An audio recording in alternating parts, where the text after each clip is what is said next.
Call of Duty The Equestrian Warfare Fanfic de My Little Pony de Chrome Regios.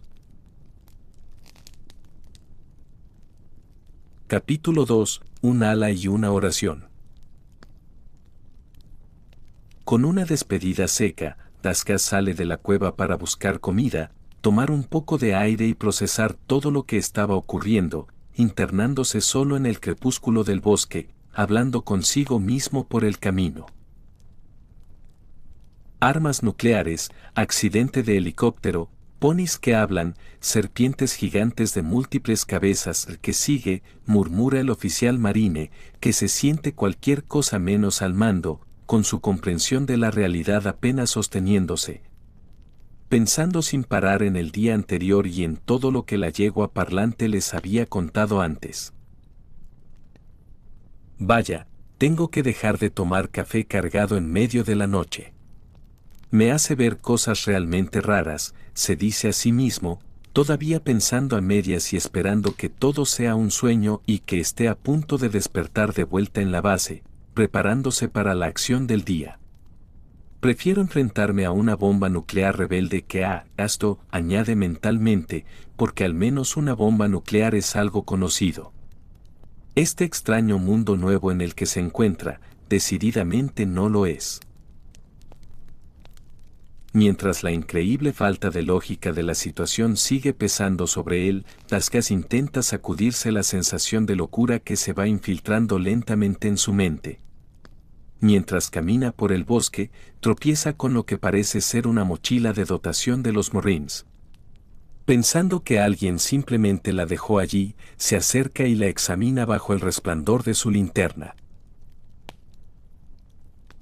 Al leer, descubre que pertenece a alguien que conoce, el teniente Michael Hudson, un marine del 6º Regimiento de Reconocimiento de Fuerza. La última vez que había visto a su compañero oficial, este se dirigía a la capital liderando una incursión separada antes de que se separaran. ¿Pero por qué está aquí? ¿Estará cerca?, se pregunta, frunciendo el ceño, todavía con la esperanza de encontrar otra cara familiar. Al doblar la esquina, casi se topa de frente con una estatua de una persona. Y, por extraño que parezca, sus rasgos faciales le resultan familiares. ¿Qué demonios hace una estatua aquí?, pregunta sin dirigirse a nadie en particular. La estudia de cerca bajo la tenue luz roja de su linterna montada en la bayoneta, que solo le sirve de forma limitada sin su equipo de visión nocturna, aunque no está dispuesto a arriesgarse a usar el modo de luz intensa. La estatua es una escultura perfecta de un marine de reconocimiento. Incluso tiene un rifle y equipo de piedra grabados en su forma. Cada detalle es perfecto, hasta las placas de identificación que cuelgan de su cuello, donde Daskas lee el nombre grabado en el collar de piedra. Teniente Hudson, Michael. ¿Qué demonios? Retrocede tambaleándose y casi cae al suelo por la impresión, y solo entonces recuerda la advertencia de Fluttershy sobre una criatura parecida a Medusa que podía convertir a sus víctimas en piedra con solo mirarlas. Espera, ¿ella lo decía en serio? En ese momento, palidece, sintiendo como toda la sangre se le va del rostro mientras piensa en lo que una criatura así podría hacerle, y en lo que aparentemente ya ha hecho. Al oír de pronto un sonido reptante detrás de él, los vellos de su nuca se erizan. Se da la vuelta lentamente y encuentra una criatura parecida a una serpiente con cabeza de gallina, observándolo con sus hipnóticos ojos rojos. Y esa debe ser la cockatrice, traga saliva, apartando rápidamente la mirada, esperando contra toda esperanza que la criatura necesite hacer contacto visual para petrificarlo. Daskas retrocede despacio, sin hacer ningún movimiento brusco, con la pistola sintiéndose pesada como plomo en su mano. Justo cuando está a punto de levantarla, de pronto se siente rígido y cae de espaldas, y enseguida comprende la causa. Sus piernas están empezando a convertirse en piedra. Esto no está nada bien. Intenta levantar el arma, solo para descubrir que ya no puede apretar el gatillo porque su mano ahora es roca. Intenta arrastrarse, pero apenas consigue alejarse un par de metros antes de no poder moverse más, con el efecto de petrificación subiendo ahora por sus costados y acercándose a su pecho. Al darse cuenta de que solo le quedan segundos, el teniente marine toma la única opción que le queda. Saca su cuchillo de combate con la mano que todavía puede mover y espera a que la serpiente se acerque lo suficiente. Entonces, con un único movimiento desesperado, uno que había usado por última vez contra un soldado rebelde que había tropezado con su escondite, le corta la cabeza de un tajo. Mientras la serpiente con cabeza de gallina cae muerta al suelo, el brillo rojo desaparece de sus ojos y el cuerpo de Daskas vuelve lentamente a la normalidad, dejándolo temblando con fuerza, finalmente obligado a aceptar que este mundo en el que se encuentra es demasiado real. Con eso, se pone de pie y ve que Mako no regresa a su estado normal. Esto no está bien, piensa, sintiendo que el pánico vuelve a trepar dentro de él. Matar a la criatura lo devolvió a su estado normal, entonces ¿por qué Hudson no volvió? Quizá no sea reversible después de quedar completamente convertido en piedra, razona. Tras esperar lo suficiente para asegurarse, comprende que no hay nada más que pueda hacer, así que lo deja allí, tomando la mochila descartada y no petrificada mientras vuelve hacia la cueva.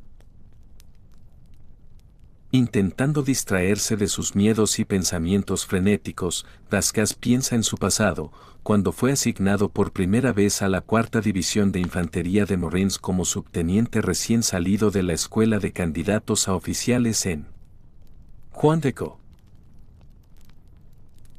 Fue en Irak cuando nos enviaron a la 4ª División.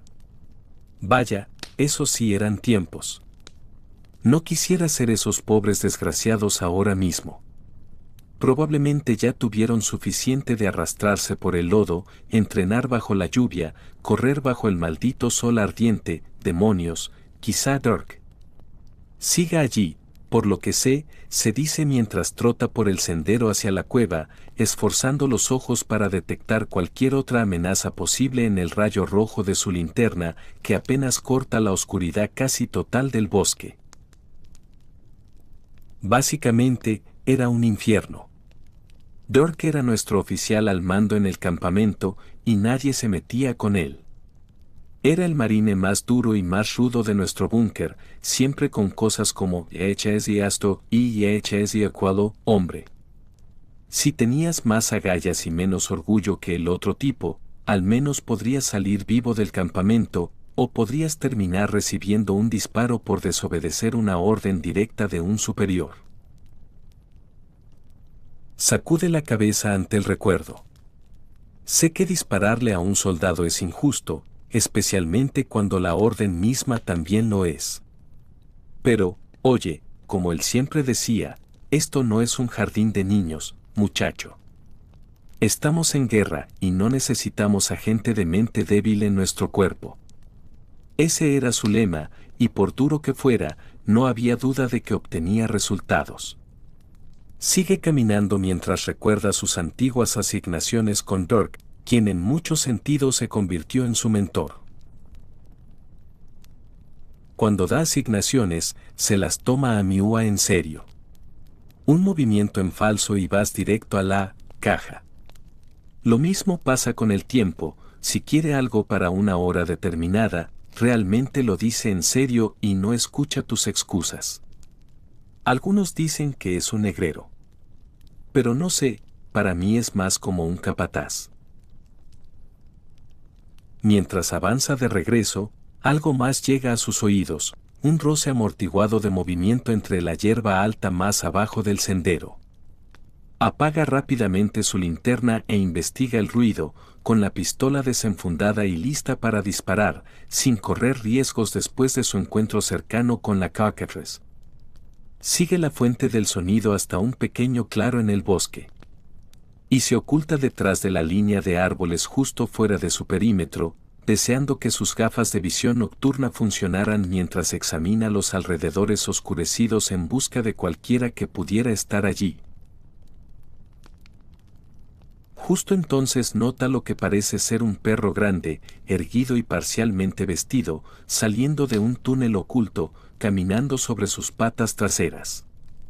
Con un collar enjollado y ojos y patas anormalmente grandes, se detiene y espera, ladrando algo hacia el agujero detrás de él. Como si fuera una respuesta, otra criatura canina sale, seguida de una tercera. En total son 3 perros, y todos son tan grandes como él o más. Peor aún, todos han empezado a olfatear el aire, como si pudieran percibir su olor, hablando entre ellos en su propio idioma y luego señalando en dirección general hacia su ubicación. Mierda, ¿y ahora qué? Vasquez apunta su pistola y se prepara para disparar. Pero antes de poder abrir fuego contra ellos, recuerda que la yegua parlante dijo que en su mundo vivían otras razas inteligentes, no solo ponis, y que no tenía derecho a dispararles cuando no sabía si realmente eran una amenaza. Arriesgándose, ya que Fluttershy resultó ser amistosa, Vasquez pone su pistola en seguro y decide que lo mejor es mostrarse. Oigan, perros. Vasquez saluda con la mano y sonríe a los seres parecidos a perros mientras se acerca a ellos. Soy un amigo. Sobresaltados por su apariencia alienígena, los perros no responden de inmediato hasta que uno, el líder, le gruñe a Vasquez. Y ladra una orden que hace que los otros se muevan enseguida hacia ambos lados como si fueran a flanquearlo, cada uno sacando lo que parecía ser alguna clase de lazo o arma de onda. Reclasificando al instante al grupo de potencialmente amistoso a hostil, el teniente Marine levanta otra vez su pistola y da un paso atrás. Loigan, atrás, les advierte, pero al no reconocer su arma, los 2 perros de los flancos cargan contra Vasquez, dejándolo sin más opción que defenderse.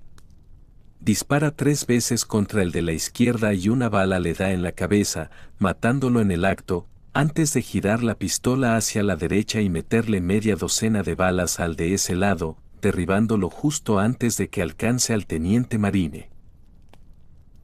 El tercero no se queda quieto, suelta un aullido furioso y carga contra el Marine. Es el más grande del grupo, y Vasquez se da cuenta al instante de que no caerá fácilmente y de que necesita un disparo a la cabeza para terminar el trabajo. Alineando la mira, y sabiendo que le quedan al menos 6 balas en el cargador de 15 de su Borrara Amnane 1 de 9mm estándar de los Marines, aprieta el gatillo y dispara. Clic. La pistola produce el sonido más aterrador que puede escuchar un marine, el arma se ha atascado. Percibiendo una oportunidad, el perro carga contra Vasquez, quien lucha frenéticamente por expulsar el cartucho fallido, pero el perro es demasiado rápido y lo agarra, forcejeando con él por la extraña arma.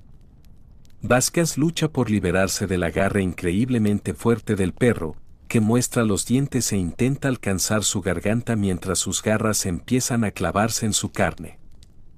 Pero el veterano marine ha peleado cuerpo a cuerpo con rebeldes rusos e insurgentes iraquíes y se niega a caer sin luchar. De inmediato le hunde un dedo en el ojo enorme al perro, haciendo que éste gima de dolor y afloje el agarre lo justo para que el teniente pueda liberarse. Ahora enfurecido, el perro se pone realmente furioso y suelta un gruñido frustrado, cargando contra el marine una vez más. Con su pistola inútil, Vasquez saca el cuchillo de caza que Jackson le dio antes y se prepara para defenderse. Pero el perro es demasiado rápido y decidido, chocando con fuerza contra Vasquez y haciendo que la hoja salga despedida de su mano. Al perder ambos el equilibrio durante la lucha, ruedan cuesta abajo hacia un borde cercano de altura incierta, casi invisible en la creciente oscuridad, pero evidente por el banco de niebla que se acumula allí. Reconociendo el peligro, el teniente marine intenta apartar al perro de su camino con una patada justo antes de que caigan por el borde, pero el cánido bípedo es demasiado pesado para él. Y se aferra a su uniforme con las garras para salvarse, intentando trepar por encima de él. Aferrado a una rama saliente con todas sus fuerzas, el marine golpea al perro en el rostro repetidas veces con la mano libre, arrancándole un par de dientes, pero por lo demás solo logra enfurecer aún más a su atacante. Al darse cuenta de que la extraña criatura tiene ventaja en fuerza sobre él, Vasquez comprende que no le queda otra opción que dejarlos caer y esperar lo mejor, que el barranco no sea demasiado profundo, que pueda hacer que el perro reciba el impacto y que alcance su cuchillo de respaldo. Vasquez pronuncia una oración silenciosa y lanza un grito de batalla de los Marines antes de soltarse, dejándose caer por el barranco. Habiendo experimentado ya un milagro que le salvó la vida ese día, solo puede rezar para que aún se le conceda un segundo. Capítulo extra, Zona 0. Sargento, llama el cabo Kraft a su superior. Informe, responde el sargento Williams a su subordinado, que corre hacia él para darle información. El suboficial de menor rango no trae buenas noticias.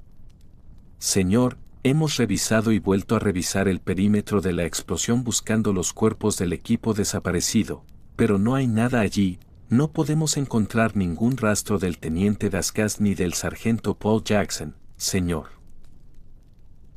Williams solo puede gemir y sacudir la cabeza. El suboficial veterano está teniendo un día muy malo. No solo una gran parte de la fuerza rebelde ha desaparecido de algún modo tras la explosión sin dejar rastro, sino que algunos de sus hombres también se han esfumado. Incluso sus tanques y Humvees han sido, de algún modo, aparentemente borrados por completo de la existencia, no solo en la zona 0, sino también bastante fuera del radio inmediatamente letal de la explosión. Maldita sea, cabo. Esto no tiene ningún sentido. Quiero decir, ¿cómo pudieron desaparecer sin dejar rastro más de 1000 marines y rebeldes junto con sus vehículos? Incluso si murieron por la explosión, al menos deberíamos encontrar los restos y los cuerpos, pero no hay nada. Nada. Williams golpea con el puño, a punto de perder la cabeza en la misión de recuperación que el general le ha encomendado. Pensó que sería una tarea bastante sencilla, sus órdenes eran simplemente, recojan los cuerpos, sepárenlos, identifíquenlos y salgan. Luego descontamínense ustedes y su equipo. Pero se equivocó, y sus superiores se exasperaban aún más que él cuanto más noticias sin sentido les daba. Después de otra hora registrando toda la zona, finalmente tropieza con algo, los restos de un transporte CH-46 SINAG.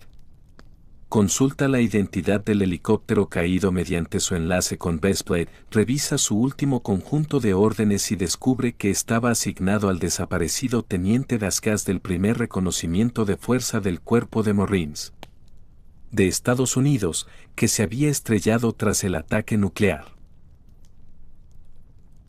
Por fin, algo, exhala con fuerza, pero su alivio dura poco.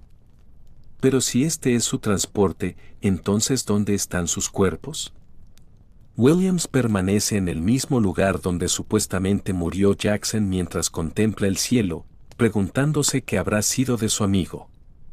Todavía recuerda la transmisión de radio frenética tanto del equipo NAST como de Bestblade en aquel día trágico. Sabiendo lo que estaba a punto de ocurrir, y que no había nada que pudiera hacer para salvarlos. 2 días antes. NAST, equipo de apoyo de emergencia nuclear. Intento de desactivar el dispositivo nuclear. Bestblade, aquí Kilo One del equipo NAST. Confirmamos que tenemos una amenaza nuclear en la capital. Repito, tenemos una amenaza nuclear confirmada en la capital. Aconsejamos que los marines restantes en el campo se replieguen y se retiren hacia el norte mientras desactivamos la bomba. Cambio. El sargento Utah alerta a toda la base sobre la bomba nuclear que acaban de descubrir, ensamblada y colocada allí por los fanáticos rebeldes de Vladimir Makarov. Probablemente con la intención de cubrir sus huellas e infligir la mayor cantidad posible de bajas a los atacantes Marines. El operador de radio de Besplet traga saliva con dificultad, pero para su mérito mantiene la voz firme. Recibido, Kilo One, les daremos a nuestros muchachos una advertencia inmediata, corto. Utah cuelga y vuelve su atención a la bomba improvisada frente a él. Instruye al soldado de primera Johnson sobre cómo desactivar la bomba mientras busca el cable correcto para cortar, o lo intenta. A mitad del proceso, tienen la carcasa abierta y los componentes internos expuestos, llegando a un circuito interior que consiste en 3 segmentos de cable, cada uno con su propia función y color, uno rojo, uno blanco y uno verde. Sabe que uno de los cables activa la detonación, mientras que otro inicia la reacción de fisión nuclear. ¿Y el tercero? El tercero simplemente los llevaría al siguiente enlace de la cadena electrónica que podría conducir a una eventual desactivación. Con el corazón latiendo a toda velocidad, a Johnson le cuesta mucho esperar una orden sobre cómo proceder, mientras Utah sigue cambiando de opinión y recibe datos contradictorios de su computadora sobre cuál es el tercer cable, con sus lecturas de la bomba confusas, salvo por un hecho irrefutable. La bomba cuenta regresivamente 5 minutos para la detonación. Sacude la cabeza con frustración, agradeciendo al menos que les queden unos minutos. Comando, aquí el sargento Utah reportándose. Necesitamos más tiempo para desactivar esta cosa. ¿Ya les dijeron a todos los aliados que se retiren a una distancia mínima segura hasta que demos la autorización? Utah llama por radio a Besplet mientras continúa monitoreando la situación, recibe una respuesta afirmativa y luego vuelve su atención a la pantalla de la computadora y al asunto de vida o muerte que tiene entre manos. Lo tengo. Johnson, tienes que cortar el cable rojo. Antes de que pueda terminar la frase, la bomba es activada a distancia por un rebelde que observa siguiendo las órdenes de su líder, y explota, vaporizando al instante a Johnson y a Utah en un cegador destello de luz. La explosión mató a todo el equipo NAST, por no hablar de innumerables marines, rebeldes y civiles. Williams estaba en el piso superior de un edificio de 15 plantas, a 16 kilómetros de la explosión. Con la piel abrasada y el ojo izquierdo momentáneamente cegado por el destello. Lo único que el sargento pudo hacer fue escuchar impotente las llamadas de pánico de los helicópteros de rescate atrapados por la explosión y lanzados hacia la tierra, presumiblemente matando a todos los que iban dentro. La onda expansiva llegó a su puesto avanzado apenas unos segundos después y rompió más de unas cuantas ventanas, pero eso era un daño menor comparado con la carnicería más cercana, con el número de muertos de sus compañeros soldados en el campo. Las primeras estimaciones hablaban de más de 20.000 muertos, y se esperaba plenamente que esa cifra aumentara. O lo haría si Williams pudiera encontrar los vehículos y cuerpos misteriosamente desaparecidos. Su fracaso al hacerlo es exasperante, si no directamente enfurecedor. Sin embargo, tiene sus órdenes y hace todo lo posible por cumplirlas, buscando a sus amigos y camaradas perdidos. ¿Dónde están?, se pregunta una y otra vez con frustración. Es casi como si hubieran desaparecido de la faz de la tierra.